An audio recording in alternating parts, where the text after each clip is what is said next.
안녕하세요. 교대역 엘리트 세무사 하인재입니다.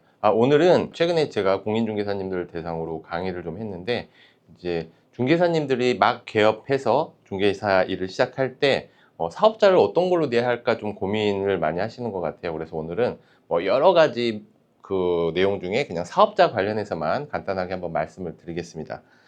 이제 공인중개사 합격을 하시고 이제 뭐 소공으로 일하시던 아니면 뭐 개업을 하시던 뭐 고민을 많이 하실 텐데, 일단 개업을 하면 뭐 보통 크게는 그냥 개인 사무실로 개업을 하거나 아니면 뭐 중개 법인을 만들 생각하시는 분도 계시겠지만, 오늘은 개인으로 개업을 했을 때 우리가 사업자를 어떻게 내느냐에 따라서 부가세 부담이 달라지다 보니까 어떤 게 더 좋아요? 라고 물어보시는 분들이 있어서 간단하게 한번 설명을 드리겠습니다.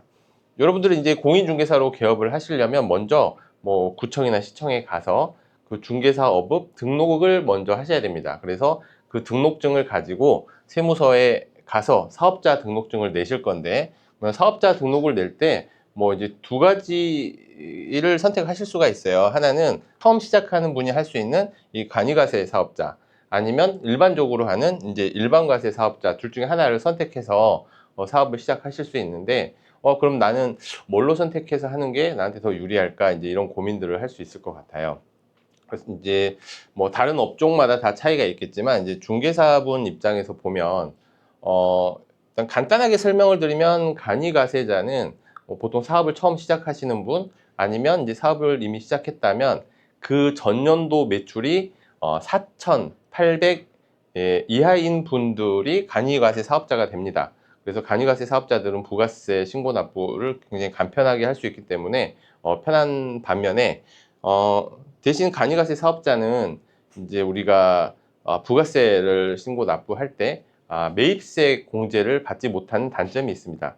부가세 부담은 굉장히 낮아지지만 매입세 공제를 못 받는 단점이 있다 보니까, 개업 초기에는 우리가 보통 부동산 사무실을 개업하다 보면 뭐 인테리어비도 들고 간판비도 들고 또 여러 가지 뭐 컴퓨터, 뭐 복사기 이런 것도 사야 되고 사무실 비품을 많이 사게 되잖아요.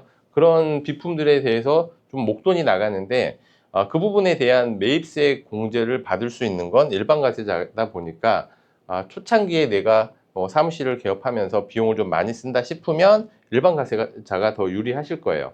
그런데 나는 뭐 비용 그렇게 크게 쓰지 않고 그리고 난 개업하자마자 어느 정도 매출이 좀 나올 것 같아, 부가세가 좀 많이 나올 수도 있어 라고 생각하시면, 그때는 뭐 간이가세자가 더 유리할 수도 있습니다. 그래서 이거는 뭐 그 개업하시는 상황에 따라서 다르기는 한데, 이제 일반적으로 우리가 개업을 하면 인테리어 비든 아니면 뭐 여러 가지 집기류를 사용하게 되다 보니까, 일반적으로는 일반과세자로 신고를 하셔야 내가 매입세 공제를 받을 수 있어서 유리하다, 그렇게 생각하시면 될 것 같습니다. 길게 보면 나중에 어쨌든 내가 개업을 하고 나서 매출이 어느 정도 일정 금액 이상이 되면 계속 일반 과세자가 될 텐데, 작년에 이제 개정된 게 1억 400만 원까지는 간이 과세자가 될 수 있습니다. 그러니까 이제 작년 내 매출 총액이 1억 400이 넘지 않는다고 하면 세무서에서 통지가 올 거예요. 간이 과세자 대상자입니다 하고 통지가 오면, 아무것도 안 하고 있으면 간이 과세자가 되는 거기 때문에, 간이 과세자가 되는 순간 그때부터는 아까 말씀드렸던 부가세에 대한 좀 부담은 확 줄어들겠죠. 근데 다만 나는 이제 내 사업의 대상이 일반 개인들이 아니고 중개업을 하더라도 뭐 사업자 대상이라던가 아니면 뭐 법인 대상으로 많이 하고 있다 그러면, 세금계산서 발행 유지를 위해서 보통은 일반과세로 가야 하기 때문에, 이때는 간이과세를 포기하는 제도도 있습니다. 나는 간이과세 대상자에 해당하지만 난 계속 일반과세자 할래요, 이렇게 하면 간이과세 대신에 일반과세로 계속 갈 수가 있어요.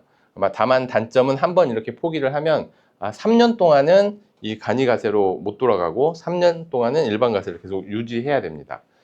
그런데 이제 중개사님들 같은 경우에 제가 1억 400만 원까지 간이과세자가 늘어났다고 했잖아요. 근데 아까 4,800까지는 그냥 최초의 원래 제도에 있었던 간이과세자로 보고, 4,800만 원을 초과해서 1억 400만 원 사이에 있는 분들은 이 간이과세자지만 이 세금계산서 발급이 가능한 간이과세자가 됩니다. 이게 어떤 의미냐면, 세금계산서를 발급할 수 있다는 거는 내가 세금계산서 또는 현금영수증을 발급을 하면 거기에 공급가액, 부가세, 공급대가 이렇게 별도로 표시가 된다는 의미예요. 이 간이가세자는 부가세 표시가 안 되고 그냥 전체 금액 공급 대가만 표시가 되는데, 이 세금계산서 발급이 가능한 간이가세자는 그 부가세 표시가 명확하게 되기 때문에 내가 납부의 부담은 줄이면서 세금 계산서를 발급하는, 그 현금 영수증을 발급하는 그때 부가세 10%를 더 받을 수가 있잖아요. 부가세 10%를 더 받았지만 실제로 납부하는 거는 전체 매출의 4.4% 정도만 납부하기 때문에 일반 과세자보다 오히려 이 경우에는 내가 부가세 부담이 훨씬 줄어들 수가 있죠.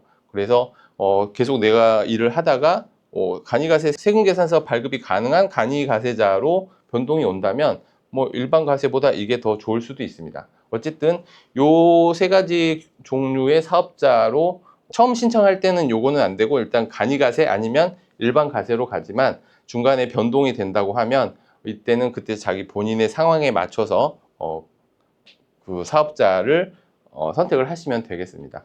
아까 말씀드린 것처럼 간이가세를 포기해서 일반 과세자로 갈 수는 있지만, 예를 들어서 1억 4백이 넘어서 내가 일반 과세자로 변경이 됐다고 치면 일반 과세자인데 저는 일반 포기하고 간이로 갈래요. 이거는 안 됩니다. 그래서 일반으로 가면 무조건 일반만 하셔야 되고, 일반으로 하고 있다가 간이로 변동이 된다는 통지를 받으면 그때만 저는 계속 일반을 하려고 하고 간이를 포기할 수 있다. 이렇게 말씀을 드리겠습니다. 이거 2시간짜리 강의를 엄청 짧게 하려니까 굉장히 숨가쁘게 했는데요.